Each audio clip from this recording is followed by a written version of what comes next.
मैं जानता हूँ कि तुम जैसे समय उपयोग करना चाहिए था वैसे तो नहीं कर पा रहे हो, लेकिन तुम भी ये जान लो कि मैं भी ये बहुत अच्छे से समझ रहा हूँ कि तुम समय बर्बाद भी नहीं कर रहे हो।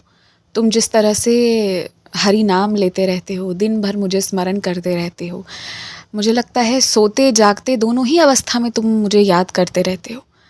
तो पूरी तरह से तुम्हारा समय बर्बाद भी नहीं हो रहा है। पर हाँ, जो गलतियाँ हो रही हैं वो नहीं होनी चाहिए। इस चीज़ का तो तुम्हें ध्यान रखना होगा, खुद से ही तुमने ध्यान रखना होगा। तुम चाहते हो कि तुम्हारे घर में भी खंडोबा जी की पूजा हो और उनकी विग्रह भी तुम्हारे घर पर आ जाए, तो तुम उन्हें दिल से बुलाओ।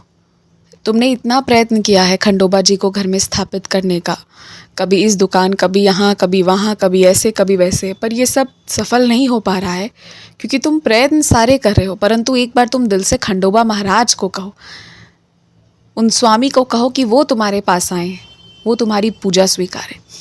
तुम सब कर रहे हो, बस भूल ये कर जा रहे हो कि जिनको पाना चाहते हो उनसे ही तुम बात नहीं कर रहे हो।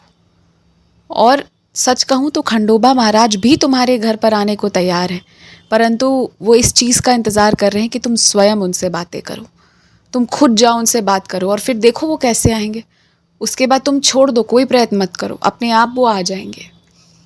तो उन्हें दिल से बुलाओ, उनसे बात करके इधर उधर के प्रयास छोड़ो। पहले स्वामी से बात करो और वो तुम्हें मार्गदर्शन देंगे और वो आएंगे तुम्हारे पास। मैंने तुमसे बहुत पहले से कहना शुरू किया था कि तुम हनुमान चालीसा का पाठ करो। अगर संग में तुम हनुमान चालीसा का पाठ करते रहते, जो भी पूजा कर रहे हो उसके साथ में, तो तुम्हें कभी भी भय नहीं लगता। अब भी कोई देर नहीं हुई है। पाठ नहीं कर सकते हो तो कोई बात नहीं, सुन तो सकते हो, सुनने का प्रयत्न करो। कम से कम हनुमान चालीसा सुनो, तो इससे भी तुम्हें बहुत लाभ होगा, तुम्हारा भय दूर हो जाएगा। घर में जो भी लोग आ रहे हैं जा रहे हैं, कोई भी चीज़ ठीक करने, चाहे बिजली, पंखा या कोई भी काम करने भी तुम्हारे घर पर आ रहा हो ना, तो वो क्या सामान लेकर आ रहे हैं, कहाँ रख रहे हैं और क्या लेकर जा रहे हैं, इस पर लगातार नज़र रखो। और अगर घर पर अकेले हो तो एक समय में ज़्यादा लोगों को, मैं तो कहूँगा कि एक से ज़्यादा लोग को प्रवेश ही मत दो, काम भी करा रहे हो तो, चाहे जो दिक्कत आए। और पूरा परिवार भी है घर पे, तो सभी लोग बराबर से सचेत रहो कि क्या हो रहा है, कैसे हो रहा है। पता है मैं तुमसे ये सब क्यों कह रहा हूँ? क्योंकि तुम बहुत विश्वास करने लग जाते हो, और बहुत छोड़ो, तनिक भी विश्वास नहीं करना है।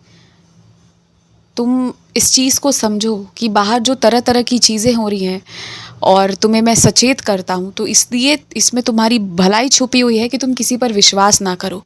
विश्वास करना ही तुम्हारी बुराई हो जाती है और तुम दुनिया भर के लोगों पे विश्वास कर लेते हो।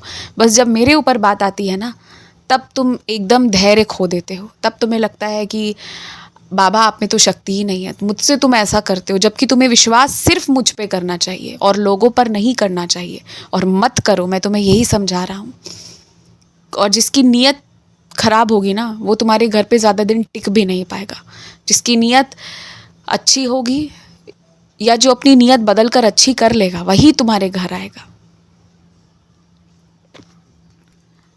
आज का नाश्ता और आज का खाना मेरी हांडी से तुम तक पहुंचेगा।